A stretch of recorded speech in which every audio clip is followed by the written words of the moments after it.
Hazrat Rabi'a bin Abi Abdurrahman reports that he heard Hazrat Anas bin Malik radiyallahu anhu describing the features of the Prophet sallallahu alaihi wasallam.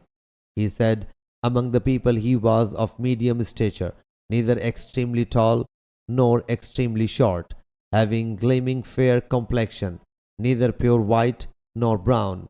The hair of his head was neither completely curly nor quite lank.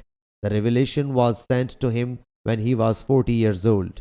Thereafter he sallallahu alaihi wasallam stayed in Makkah for 10 years, receiving the revelation, and in Medina for 10 years as well. And when he sallallahu alaihi wasallam passed away, there were not 20 white hairs in his head and the beard. Rabia says, I have seen one of his hair and its color was red.